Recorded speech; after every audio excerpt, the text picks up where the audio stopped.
When you're driving at night, you're not really seeing the road. You're seeing whatever your headlights decide to show you, and that difference matters more than most people realize. Headlight placement isn't about style. It's not about brightness alone. It's about where the light hits, what gets illuminated first, and what stays hidden until it's too late to matter. For people who work night shifts on highways, truck drivers, road maintenance crews, emergency responders, headlight placement determines what they can react to and what they can't. The position of those lights, measured in inches, changes how much time someone has to make a decision. This isn't about technology. It's about geometry, and geometry doesn't care how bright your bulbs are. Night driving creates a specific visual problem. Human eyes need context to judge distance and speed. During the day, you get that context from peripheral vision, shadows, surrounding objects. At night, you lose most of that. What you're left with is two beams of light pointing forward into darkness. The height of those beams matters immediately. Headlights mounted lower to the ground illuminate the road surface closer to the vehicle. They show texture, paint lines, debris. Headlights mounted higher reach farther but skip over details near the front bumper. Truck drivers operating long-haul routes at night develop a routine around this limitation. They're not constantly scanning for problems. They're watching for deviations in what the headlights show them. A shadow that shouldn't be there. A reflective surface appearing where the road should be flat. A change in how the light spreads. Lower headlights catch these deviations earlier because they're lighting the immediate path. Higher headlights give more warning distance for large objects but create a blind zone closer to the vehicle. Neither option is better. Both create trade-offs that change what the driver can respond to. Road crews working at night understand this from the opposite perspective. When they're setting up work zones, they're not just thinking about their own visibility. They're thinking about what approaching headlights will reveal and when. Cones and barriers are placed based on typical headlight height and angle. Too low, and the equipment reflects light into the driver's eyes. Too high, and it doesn't reflect enough to register as an obstacle. The width between headlights also changes perception. Wider spacing helps with depth perception because it mimics binocular vision. Your brain uses the slight difference between what each light shows to estimate distance. Narrower spacing reduces that effect. Motorcycles and smaller vehicles have this problem built in. Their single or closely spaced lights make it harder for other drivers to judge how far away they are or how fast they're moving. This becomes routine knowledge for anyone who drives the same highway routes repeatedly. They learn which curves lose headlight coverage entirely for a moment, which hills create a situation where your lights point up at the sky instead of the road, which intersections are lit by high-mounted street lights that actually make it harder to see because they create glare without illuminating the road surface. Fog changes everything about headlight placement. Lower lights punch through fog better because they're not reflecting off the moisture particles suspended higher up. Higher lights create a white wall effect. Drivers who run rural highways at night know this instinctively.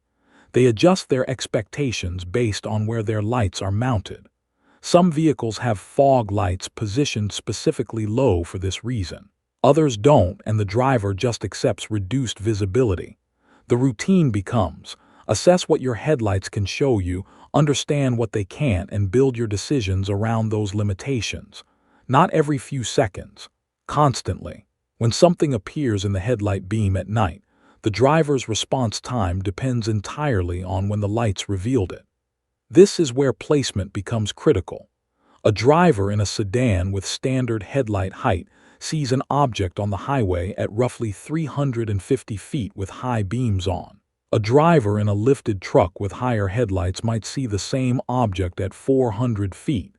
That's 50 feet of additional decision space. At 65 mph, that's about half a second. That doesn't sound like much, but decision-making at night operates on thin margins.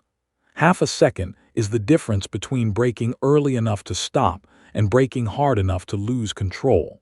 It's the difference between swerving smoothly and overcorrecting into another lane.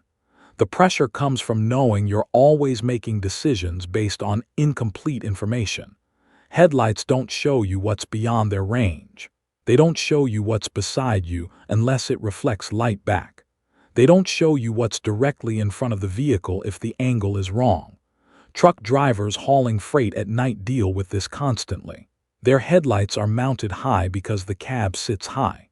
They get excellent forward visibility on straight roads, but they lose close-range visibility. Objects low to the ground, debris, small animals, tire fragments, don't appear until they're nearly underneath the bumper.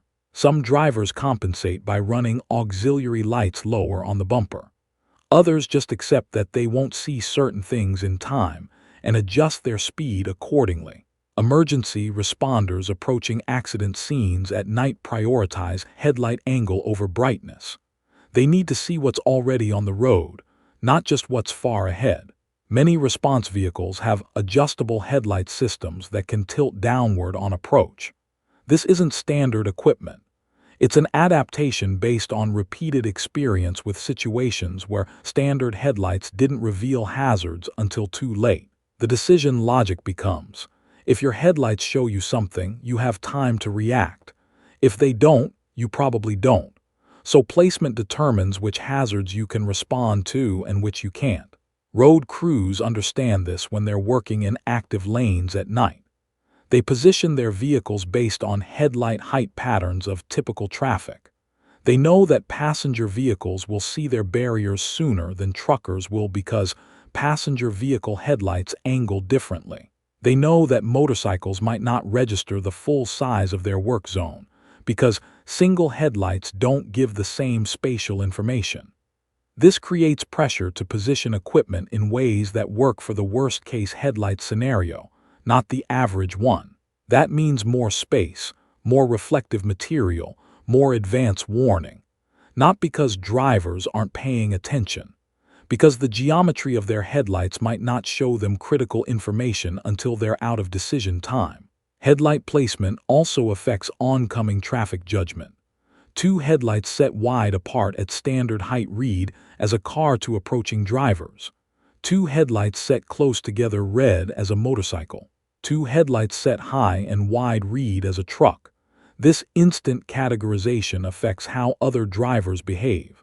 They give trucks more space. They sometimes don't give motorcycles enough. The pressure for the driver is that they can't control how others perceive their headlights.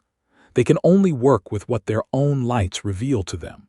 And if those lights are positioned in a way that creates blind zones, the driver has to build their decision-making around those zones. There are things about headlight placement that don't get written in manuals but every night shift driver learns. Rule 1.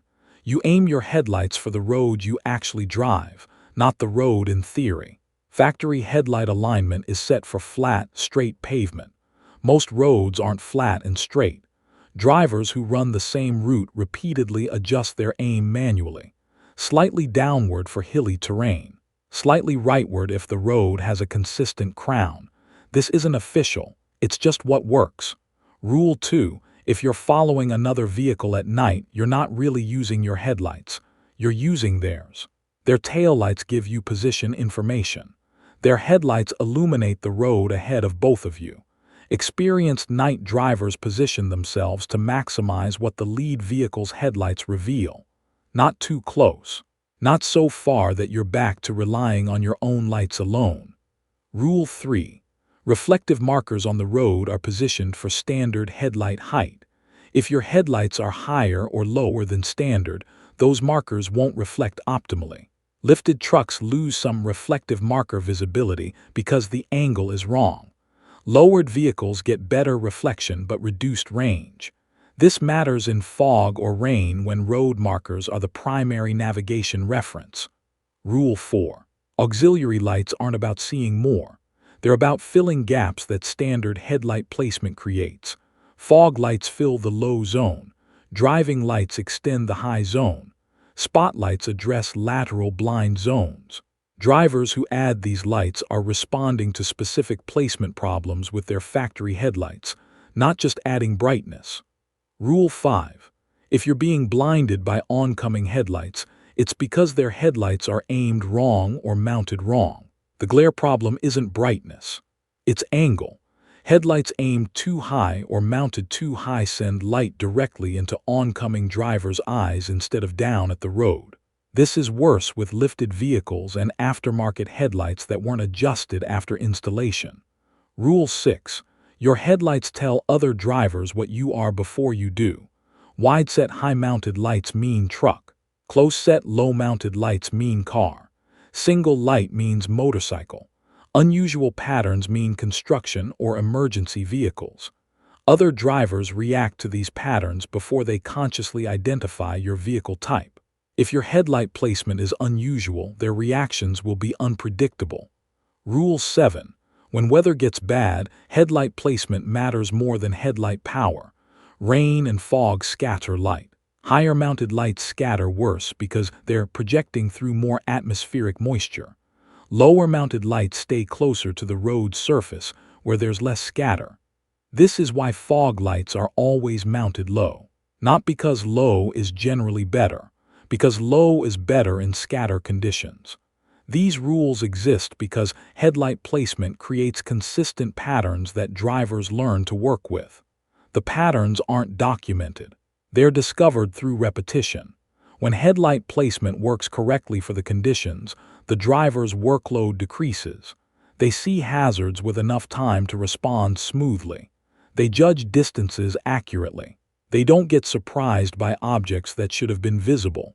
When it doesn't work correctly, the consequences are practical, not dramatic. The driver compensates by slowing down. They increase following distance. They avoid lane changes unless absolutely certain. They miss exits because they couldn't see the markers in time. They arrive later because they drove more cautiously than necessary. Road crews working with properly positioned headlights on their vehicles complete work faster. They see their equipment clearly. They spot problems with road surfaces before they become hazards. They don't waste time repositioning lights or waiting for better visibility. Road crews working with poorly positioned headlights spend more time setting up redundant lighting. They place more cones than technically necessary because they can't trust that their vehicle lights will reveal obstacles.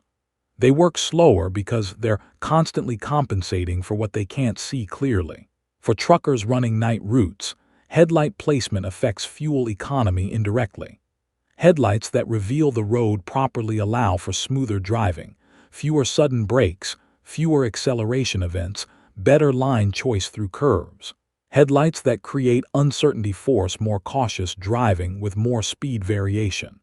That variation costs fuel. Emergency responders see the consequences of headlight placement in accident patterns. Single-vehicle night accidents on clear roads often trace back to the driver not seeing something in time. Not because they weren't looking, because their headlights didn't reveal it within their decision window. The practical outcome is that headlight placement becomes something experienced night drivers actively manage. They test new vehicles at night specifically to understand what the headlights will and won't show them. They adjust their driving to match those limitations. They add supplementary lighting when the factory placement creates problems they can't solve by driving differently. Vehicles with adjustable headlight systems, usually higher-end models, allow drivers to change the pattern based on conditions. Wider spread for city driving, narrower and longer reach for highway driving, downward tilt for curves or hills. This isn't automatic. The driver has to understand what adjustment solves what problem. The consequence of not understanding headlight placement is driving with unnecessary uncertainty. The driver doesn't know if they're seeing everything they should see. They don't know if other drivers are seeing them correctly. They don't know if their lights are creating problems for oncoming traffic. Most drivers never think about this. They use whatever headlights came with the vehicle, aimed however they were aimed at the factory. For daytime driving, that's fine. For night shift work on highways, it's a variable that changes outcomes. Headlight placement operates on simple physics. Light travels in straight lines. Where the source is positioned determines what gets illuminated and what doesn't. The margins are small but consistent. People who work nights on highways learn to read what their headlights tell them and what they don't. That knowledge doesn't come from manuals. It comes from driving the same roads repeatedly and noticing patterns. The logic makes sense only from inside the work. From outside, headlights are just headlights. From inside, they're the primary tool that determines what's possible to respond to and what isn't.